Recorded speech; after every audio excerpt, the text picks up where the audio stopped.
habit is when you've done something so many times that your body now knows how to do it better than your mind.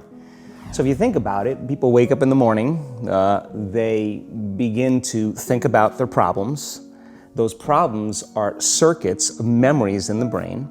Each one of those memories are connected to people and things at certain times and places. And if the brain is a record of the past, the moment they start their day, they're already thinking in the past. Each one of those memories has an emotion. Emotions are the end product of past experiences. So the moment they recall those memories of their problems, they all of a sudden feel unhappy, they feel sad, they feel pain. Now, how you think and how you feel creates your state of being. So the person's entire state of being when they start their day is in the past. So what does that mean? The familiar past will sooner or later be predictable future. So if you believe that your thoughts have something to do with your destiny, and you can't think greater than how you feel, or feelings have become the means of thinking, by very definition of emotions, you're thinking in the past. And for the most part, you're going to keep creating the same life. So then people grab their cell phone, they check their WhatsApp, they check their text, they check their emails, they check Facebook, they take a picture of their feet, they post it on Facebook, they tweet something, they do Instagram, they check the news, and now they feel really connected to everything that's known in their life. And then they go through a series of routine behaviors.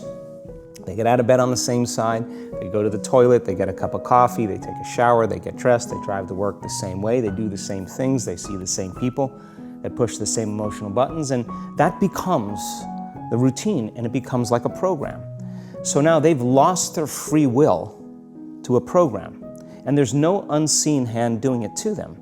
So when it comes time to change, the redundancy of that cycle becomes a subconscious program. So now 95% of who we are by the time we're 35 years old is a memorized set of behaviors, emotional reactions, unconscious habits, hardwired attitudes, beliefs, and perceptions that function like a computer program. So then a person can say with their 5% of their conscious mind, I want to be healthy, I want to be happy, I want to be free. But the body's on a whole different program. So then how do you begin to make those changes? Well, you have to get beyond the analytical mind, because what separates the conscious mind from the subconscious mind is the analytical mind. And that's where meditation comes in, because you can teach people through practice how to change their brainwave. So what happens then is that people think neurologically within the circuitry of that experience, and they feel chemically within the boundaries of those emotions. And so when you have an emotional reaction to someone or something, most people think that they can't control their emotional reaction. Well, it turns out if you allow that emotional reaction, it's called a refractory period, to last for hours or days, that's called a mood. I say to someone, hey, what's up? You say, I'm in a mood. Well, why are you in a mood? Well, I had this thing happen to me 5 days ago, and I'm having one long emotional reaction. If you keep that same emotional reaction going on for weeks or months, that's called temperament. Why is he so bitter? I don't know, let's ask him. Why is he so bitter? Why are you bitter? Well, I had this thing happen to me 9 months ago. And if you keep that same emotional reaction going on for years on end, that's called a personality trait. And so learning how to shorten your refractory period of emotional reactions is really where the work starts. Turns out most people spend 70% of their life living in survival and living in stress. So they're always anticipating the worst case scenario based on a past experience. And they're literally, out of the infinite potentials in the quantum field, they're selecting the worst possible outcome, and they're beginning to emotionally embrace it with fear. And they're conditioning their body into a state of fear. Do that enough times, body has a panic attack without you. You can't even predict it because it's programmed subconsciously.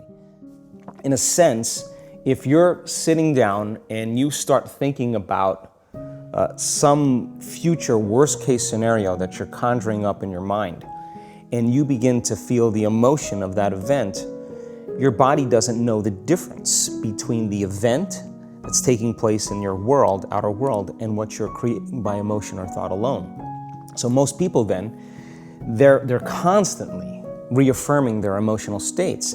So when it comes time to give up that emotion, they can say, I really want to do it, but really the body is stronger than the mind because it's been conditioned that way. So the servant now has become the master, And the person all of a sudden, once they step into that unknown, they'd rather feel guilt and suffering because at least they can predict it. Being in the unknown is a scary place for most people because the unknown is uncertain. People say to me, well, I can't predict my future. I'm in the unknown, and I always say the best way to predict your future is to create it. Not from the known, but from the unknown. What thoughts do you want to fire and wire in your brain? What behaviors do you want to demonstrate in one day?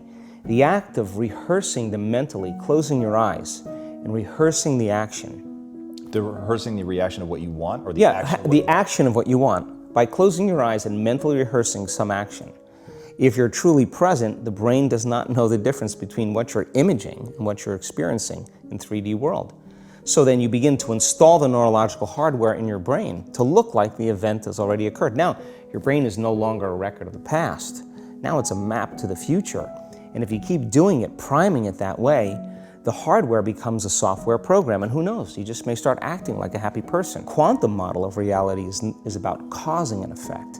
The moment you start feeling abundant and worthy, you are generating wealth. The moment you're empowered and feel it, you're beginning to step towards your success.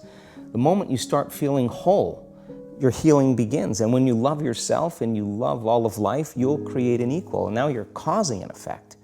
And I think that's the difference between living as a victim in your world, saying, I am this way because of this person or that thing or this experience. They made me think and feel this way.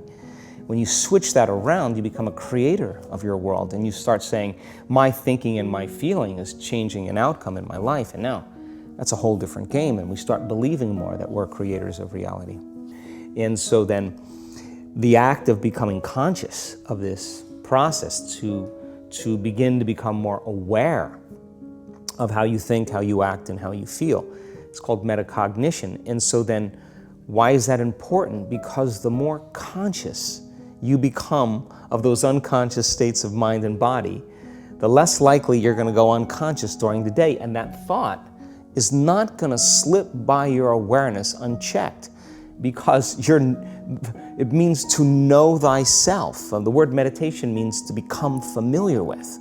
So as you become familiar with the thoughts, the behaviors, and the emotions of the old self, you're retiring that old self. As you fire and wire new thoughts and condition the body into a new emotional state, if you do that enough times, it'll begin to become familiar to you. So it's so important, just like a garden. If you're planting a garden, you got to get rid of the weeds. You got to take the plants from the past year and you got to pull them out. The rocks that sift to the top that are like our emotional blocks, they have to be removed. The soil has to be tenderized and broken down. We have to make room to plant a new garden. So primarily, we learn the most about ourselves and others when we're uncomfortable. Because the moment you move into that uncomfortable state, normally a program jumps in. When that program jumps in, it's because the person doesn't want to be in the present moment and engage it consciously. So when you teach people how to do that with a meditative process, it turns out that when they're in their life, they're less likely to emotionally react. They're less likely to be so rigid and believe the thoughts they were thinking. They're more aware of when they go unconscious back into a habit, and that is what starts the process of change. And so we have to unlearn before we relearn. We have to break the habit of the old self before we reinvent a new self. We have to prune synaptic connections and sprout new connections. We have to unfire and unwire and refire and rewire. We have to unmemorize emotions that are stored in the body, and then recondition the body to a new mind and to a new emotion, like deprogram and reprogram. That's the act, and it's a two-step process.